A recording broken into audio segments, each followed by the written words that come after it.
je me réjouis tout d'abord de l'opportunité que m'a offerte Setsima 1 TV pour donner ma contribution sur la situation sociopolitique actuelle. Je me présente tout d'abord, c'est M. Papandele Samb, je suis professeur à la retraite, écrivain et chercheur. Aujourd'hui, toutes les forces vives de la nation sont interpellées sur la situation que nous vivons depuis un certain jour. Certains la qualifient de terrible, de choses qui ne devaient pas arriver. Mais ceci n'est pas dans ma logique en tant que panafricaniste. Ces événements auraient dû arriver il y a une quinzaine d'années.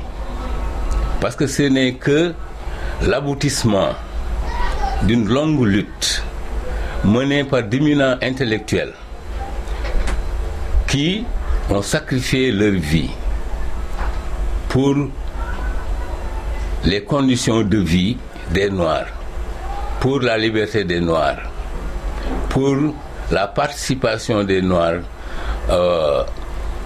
à la communauté internationale. Donc, comme tout un chacun, j'aimerais donner mon avis. Je dis dès le départ que cette situation n'en est pas une, c'est un aboutissement que nous devons tous essayer d'analyser scientifiquement pour en tirer des leçons qui nous permettront demain d'avancer dans la gestion de notre société, d'avancer dans nos rapports avec les autres. Les révélements, certes, sont regrettables, mais nécessitent une bonne interprétation. Vous savez, dans l'évolution sociale de l'humanité, les événements sont cycliques et répondent à une certaine dualité qui est le fondement même de la création. Dieu a tout fait en binôme. Je me refuse donc à la bipolarisation de la réflexion et de la pensée actuelle. Comprenez que tout élément qui élève la voix est taxé d'être pro d'un côté ou pro de l'autre. Or, il y a des intellectuels qui n'entrent pas dans ce jeu. Ceci est une suite normale que nous devons analyser. Nous sommes des panafricanistes et comme le dit Sankara, nous devons éviter les erreurs historiques. Ce qui est arrivé, de mon point de vue, a été piloté depuis longtemps. Elle n'oppose que deux forces. D'un côté, nous avons les vassaux des systèmes coloniaux et capitalistes souscrivant au concept de la mondialisation à outrance dans l'objectif de perpétrer et leur domination et leurs privilèges usurpés. Entendons bien, sur le terme système, il englobe le maillage et l'ensemble des mécanismes entravant notre développement mis en place par les impérialistes. Des entités telles que l'ONU, le Fonds monétaire international, l'OMC, les institutions de Bretton Woods, et qui définissent l'ordre établi, c'est-à-dire le sens, qui donne un sens au bon vouloir des capitalistes qui dirigent le monde. De l'autre, nous avons une population opprimée, succombant au joug de la demande sociale et poussée par un degré de maturité sociale. Nous ne pouvons pas, en tant que Noirs, passer des siècles, des millénaires en tant qu'esclaves, en tant que dominés, en tant qu'exploités. Imaginez aujourd'hui les ressources qui sont spoliées de l'Afrique et qui rendent certains pays développés. nous ne pourrons pas continuer dans cette lancée. Les jeunes poussés par cette demande sociale accrue ont occupé les rues durant ces dernières semaines. Mais loisir nous est donné de noter que la tournure des manifestations montre une absence de leadership,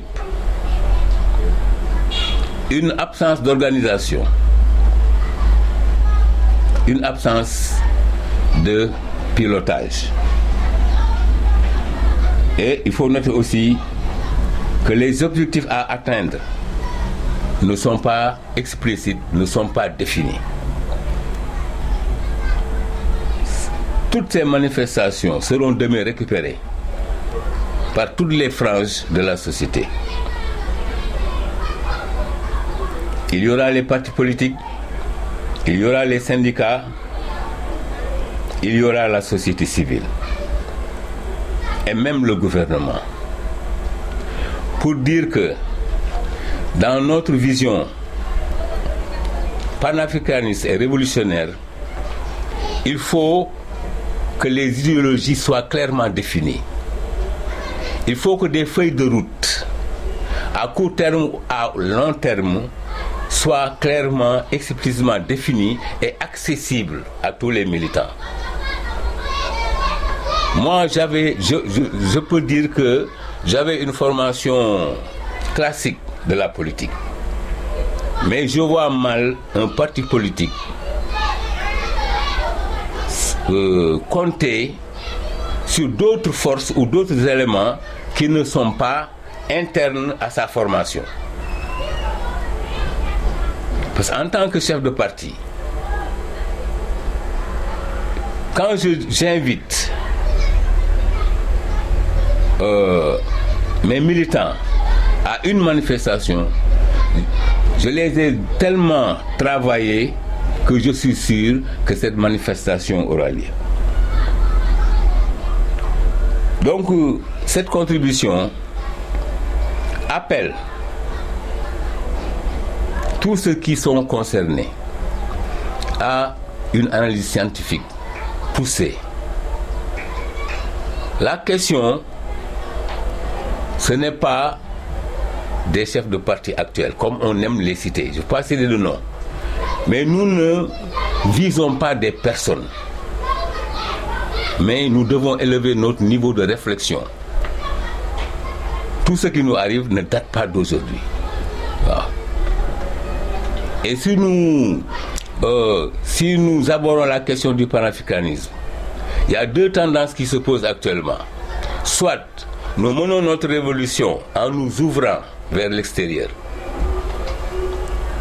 ou bien on réalise une autarcie parfaite en opérant une rupture totale avec ce qui nous exploite.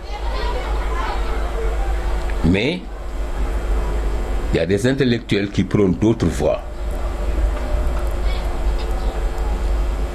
Moi, par exemple, j'ai une esquisse de solution pour le développement de l'Afrique que je situe dans le temps et l'espace et qui a été travaillée depuis 23 ans. Toutes ces idées, je les ai mentionnées dans mon livre qu'on appelle Le Cri du cœur, qui a été écrit en 1998, mais malheureusement qui est sorti en 2014.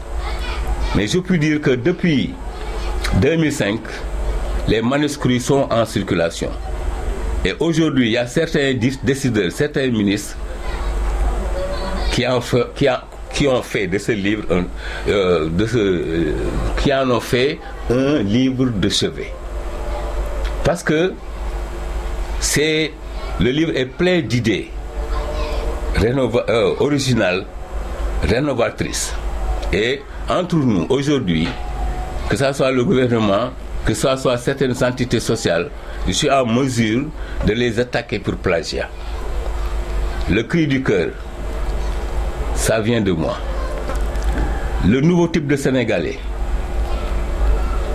il y a des gens qui l'utilisent Mais tu ne verras jamais quelqu'un développer ce concept. Je suis le seul à pouvoir le faire. Et n'oubliez pas, c'est depuis 1998. Voilà. Je passe maintenant sur d'autres idées, d'autres. Vous savez, par exemple, les manifestations de mars 2021, mais dans un live en direct, j'ai parlé aux activistes qui sont à l'étranger, parce que je les suis depuis des années.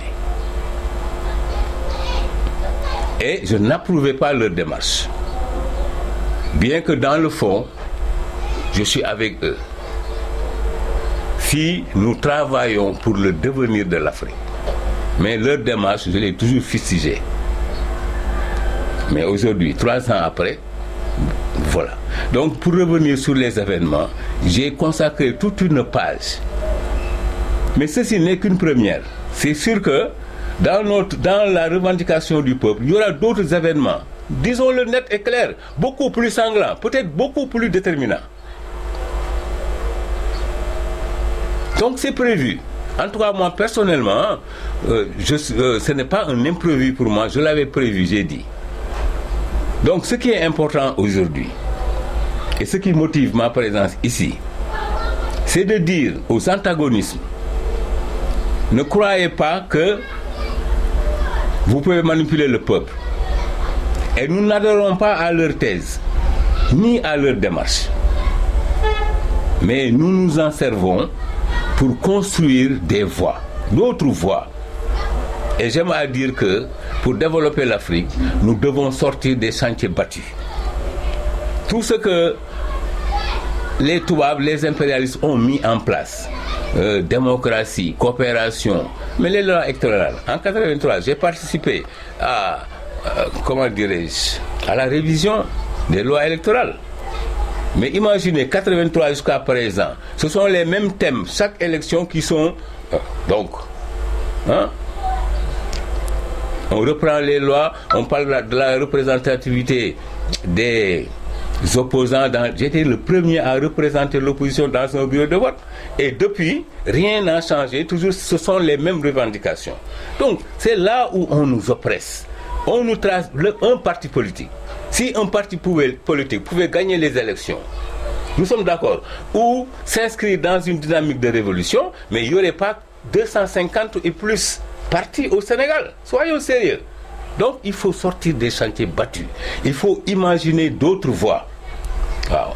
Donc ma contribution, c'est pour de dire aux antagonismes que nous ne sommes pas avec vous, nous ne vous croyons pas. Et les actes que vous posez, nous ne les assimilerons jamais. Ce n'est qu'une première contribution. Peut-être, ultérieurement, nous aurons à développer.